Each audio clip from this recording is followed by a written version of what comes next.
Genesis 24. Now Abraham was old, advanced in years, and Adonai blessed Abraham in everything. Then Abraham said to his servant, the oldest of his household, who managed everything that belonged to him, now put your hands under my thighs, so that I may take an oath by Adonai, the God of heaven and the God of earth, that you will not take a wife for my son from among the daughters of the Canaanites among whom I am dwelling. On the contrary, to my land and to my relatives, you must go and get a wife for my son Isaac. But the servant said to him, suppose the woman were unwilling to follow after me.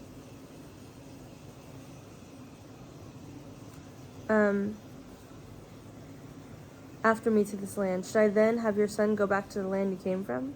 Abraham said to him, see to it that you don't return my son there. Adonai, the Son of Heaven, who took me from my father's house and from my native land, and who spoke to me and made a pledge to me, saying, to your seed I will give this land. He will send his angel before you, and you will take a wife for my son from there. If this woman is not willing,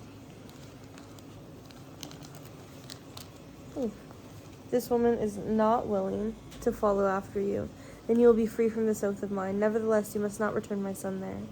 So if the servant put his hand under the thigh of Abraham, his master, and he made a pledge to him concerning this matter. Then the servant took 10 of his master's camels and left with all the best of his master's things in his hand. Then he arose and went to Aram Naharaim, to Nahor's city. Then he made the camels kneel down outside the city by the well of water at evening time, the time for the going out to draw near water.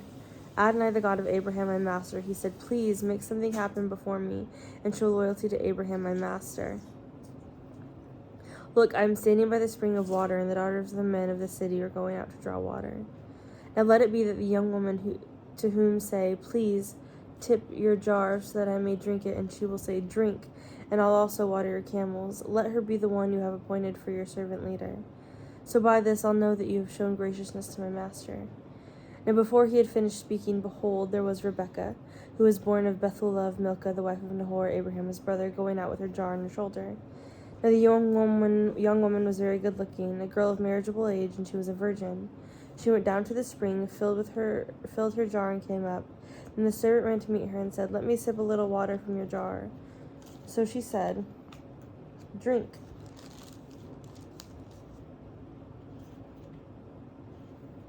My lord, and she quickly lowered her jar into her hand and gave him a drink. Now when she finished giving him a drink, she said, I'll also draw water for your camels, until they finished drinking. So she quickly poured out her jug onto the trough, ran back to the well and to draw water, and drew water for all his camels. While the man continued to pay close attention to her, keeping silent in order to know whether or not Adonai had made his way successful. Now after the camels had finished drinking, the man took out a nose ring of gold, weighing a half shekel, and 2 bracelets on her hands, weighing 10 shekels of gold. Whose daughter are you? He said. Please tell me. Is the room in your father's house for us to spend the night? She said to him, I am the daughter of Bethuel, son of Milcah, whom she bore to Nahor. She also said to him, there is both a straw and plenty of feed with us, as well as room to spend the night. Then the man bowed down and worshipped Adonai, and said, blessed be Adonai, the God of my master Abraham, who has not forsaken his loyalty and his truth toward my master. As for me, Adonai has guided me in the way of my house to my master's brothers. The young woman ran and told her mother's house these things. Now Rebekah had a brother, and his name was Laban. And Laban ran outside to the man at the spring. As soon as he saw the nose ring and the bracelets on his sister's hand, and when he heard the words of Rebekah, his sister, saying, thus the man said to me, he went to the man. There he was, standing by the camels at the spring. So he said, come in, blessed of Adonai, why are you standing outside when I've tidied up the house, and there is room for the camels? So the man came to the house, and he unloaded the camels. Straw and feed were given to the camels, and water to his horses' feet, and the feet of the men who were with him. Food was placed before him to eat, but he said, I won't eat until I've stated my business. So he said, speak. I am Abraham's servant, he said. Adonai has blessed my master very much, so that he has become great, and he has given to him flocks of sheep and cattle, silver and gold, male slaves and female slaves, camels and donkeys. Now Sarah, my master's wife, gave birth to a son for my master after she was old, and he gave him everything he owns. And then my master made me take an oath, saying, you must not take a wife for my son from among the daughters of the Canaanites, in whose land I am dwelling.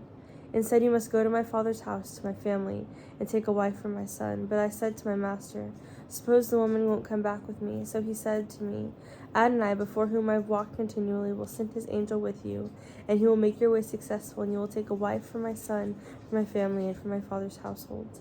Then you'll be free from my oath if you come to my family, and if they don't give you to her, then you'll be free from my oath. So I came today to the spring and said, Adonai, the God of Abraham, my master, if you are really going to make my way upon which I am successful, look, I'm standing at the spring of the water. So let it be that the unmarried girl who is going out to draw water, to whom I'll say, please give me a little water to drink from your jug, and she'll say to me, you drink, and I'll also draw water for your camels. Let her be the woman Adonai appoints for my master's son. I had not yet finished speaking to my heart, and behold, there was Rebekah going out. Her jug was on her shoulder. She went down to the spring and drew water. So I said to her, please give me a drink, and she quickly lowered her jug of her, and said, drink, and I'll also water your camels. So I drank, and she also watered the camels. Then I asked her, whose daughter are you? And she said, the daughter of Bethuel, Nahor's son, whom Milcah bore to him. Then I placed the ring on her nose and the bracelets on her hands. I bowed down and worshipped Adonai, and blessed Adonai, the God of my master Abraham, who guided me on the true way to take the daughter of my master's brother for his son. So now, if you're really going to show loyalty and truth to my master, tell me. But if not, tell me, and I'll turn to the right or to the left. Then Laban and Bethuel answered, and they said, the master proceeds from Adonai. We cannot speak to you bad or good. Rebekah is before you. Take her and go, and let her become a wife for our master's son, just as Adonai has spoken. Now when Abraham's servant heard their words, he bowed down to the ground to Adonai. Then the servant brought out articles of silver and gold and garments, and gave them to Rebekah. He also gave precious gifts to her brothers and to her mother. Then they ate and drank, and he and the men who were with them, and spent the night. When they arose in the morning, he said, send me off to my master. But her brother with her mother said, let the young woman stay with us a few days or 10. Afterwards she may go. But he said to them, don't delay me, since Adonai has made my way successful. Send me off so that I can go to my master. So they said, we'll call the young woman and let her ask her opinion. Then they called Rebekah. He said to her, will you go with this man? She said, I will go. So they sent Rebekah, their sister, off with her nanny and Abraham's servant and his men. And they blessed Rebekah and said to her, our sister, may you become thousands of 10,000s, and may your seed possess the gate of those who hate him. Then Rebekah got up with her maids, and they mounted the camels and followed after the man. So the servant took Rebekah and departed. Now Isaac had come from visiting Beer-lahai-roi and was living in the land of Negev. Isaac went out to meditate, strolling in the field at dusk. Then he lifted up his eyes and saw, behold, the camels were coming. Rebekah also lifted up her eyes and saw Isaac. She then fell off her camel. Then she said to the servant, who is that man there who is walking in the field to meet us? The servant said, he is my master. So she took the veil and covered herself. Then the servant recounted to Isaac all the things he had done. Then Isaac brought her into the tent of Sarah his mother. He took Rebekah, and she became his wife, and he loved her. So Isaac was comforted after the loss of his mother. Genesis 25. Now Abraham took another wife. Her name was Keturah. She bore him Zimran, Jokshan, and Midan, Midian, Ishbak, and Shua. Jokshan fathered Sheba and Dedan. Dedan's sons were Ashuriam, Letushim, Leumim. Midian's sons were Ephah, Epher, Hanak, Abidah, and Eldah. All of these were Keturah's sons. Now Abraham gave everything that he had to Isaac, but the sons of Abraham's concubines. Abraham had given gifts and sent them all away from his son Isaac while he was still living eastward to the land of the east. And these are the days of the years of Abraham's life that he lived, 175 years. So Abraham breathed his last breath and died at a good old age, old and satisfied. Then he was gathered to his peoples. Then Isaac and Ishmael his sons buried him in the cave of Machpelah, in this field of Ephron, son of Zohar the Hittite, next to Mamre, the field that Abraham bought for the sons of Heth. There Abraham is buried along with Sarah his wife. After Abraham's death, God blessed Isaac his son, and Isaac lived near Beer-lahai-roi, Abraham's son, whom Hagar, Sarah's Egyptian slave girl, bore to Abraham. These are the names of the sons of Ishmael, by their names according to their descendants. Ishmael's firstborn, Nebaioth, then Kedar, Abdil, Mibsam, Mishma, Duma, Massa, Hadad, Tamar, Jetur, Naphish, and Kedem. These are Ishmael's sons, and these are their names by their unwalled and walled settlements. 12 princes according to their clans. These are the years of Ishmael's life, 137 years. He breathed his last, died, and was gathered to his peoples. Then they dwelled from Havilah to Shur, which is east of Egypt, as you go toward Assyria. Over against all his brothers he fell. Now, these are the genealogies of Isaac, Abraham's son. Abraham fathered Isaac. Isaac was 40 years old when he took for himself Rebekah, the daughter of Bethuel, an Aramean from Padan Aram, the sister of Laban, the Aramean, to be his wife. Isaac prayed to Adonai on behalf of his wife because she was barren. Adonai answered his plea, and his wife Rebekah became pregnant. But the children struggled with one another inside her, and she said, "If it's like this, why is this happening to me?" So she went to inquire of Adonai, and Adonai said to her, "Two nations are in your womb, and two peoples from your body will be separated. One people will be stronger than the other people, but the older will serve the younger." When her time came to give birth, indeed there were twins in her womb. Now the first came out reddish, all of him was like a fur coat, and they named him Esau. Afterwards his brothers came out with his hand holding on to Esau's heel.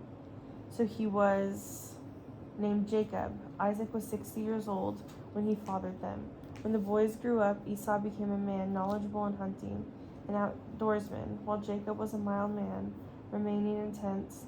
Isaac loved Esau because he had a taste for wild game, but Rebekah loved Jacob. Now Jacob cooked a stew. When Esau came in from the fields, he was exhausted, so Esau said to Jacob, "Please feed me some of this really red stuff because I'm exhausted." So that is why he's called Edom. So Jacob said, "Sell your birthright to me today." Esau said, "Look, I'm about to die. Of whatever use this is to me, a birthright?" Jacob said, "Make a pledge to me now." So he made a pledge to him and sold his birthright to Jacob. Then Jacob gave Esau bread and lentil stew, and he ate and drank, then got up and left. So Esau despised his birthright. Genesis 26. Now there was a famine in the land, aside from the previous famine that happened to Abraham's days. So Isaac went to King Abimelech of the Philistines to Gerad. Then Adonai appeared to him and said, "Do not go down to Egypt. Dwell in the land about which I tell you. Live as an outsider in this land, and I will be with you and bless you. For to you and to your seed I will give all these lands, and I will confirm my pledge that I swore to Abraham your father. I will multiply your seed like the stars of the sky, and I will give your seed all these lands, and in your seed all the nations of the earth will be continually blessed. Because Abraham listened to my voice and kept my charge, my mitzvot, my decrees, and my instructions, so Isaac stayed in Gerad. Now the men of these places asked about this wife. So he said, 'She is my sister,' because he was afraid to say my wife, or else the men of the place would kill me on account of Rebekah, because she's good looking." Now after he had been there for a long time, King Abimelech and the Philistines peered down through the window and saw, behold, Isaac caressing his wife Rebekah. So Abimelech called Isaac and said, "So in fact she is your wife. Now how could you say she's my sister?" Isaac said to him, "Because I said, or else I might die because of her." Then Abimelech said, "What is it that you've done to us? One of the people you could have easily slept with your wife, and you would have brought guilt on us." So Abimelech commanded all the people, saying, "Whoever touches this man or his wife will surely die." Then Isaac sowed in that land, and in the year reaped 100-fold. Adonai blessed him, and the man became great and continued to become greater until he became very great. He acquired livestock of sheep and livestock of cattle and numerous servants. Then the Philistines envied him. All the wells that the father's servants had dug in the days of his father Abraham, the Philistines stopped up and filled with dirt. So Abimelech said to Isaac, "Go away from us, for you are much more powerful than us." So Isaac departed from there, camped in the valley of Gerad, and dwelled there. Then Isaac dug again the wells of water that had been dug in the days of his father Abraham. The Philistines had stopped them up after Abraham's death. He gave them the same names that his father had given them. Then Isaac's servants dug in the valley and found a well of living water there. But the shepherds of Gerad quarreled with Isaac's shepherds, saying, "The water is ours." So he named the well Quarrel, because they quarreled with him. Then he dug another well, and they quarreled over it too, so he named it Accusation. Then he moved from there and dug another well, and they did not quarrel over it, so he named it Wide Spaces, and said, "Because now Adonai has created wide spaces for us, we will be fruitful in the land." He went up from there to Beersheba. Adonai appeared to him that night and said, "I am the God of your father Abraham. Do not be afraid, for I am with you, and I will bless you and multiply your seed for the sake of Abraham my servant." So he built an altar and called on the name of Adonai. He pitched his tent there, and Isaac's servants hollowed out a well there.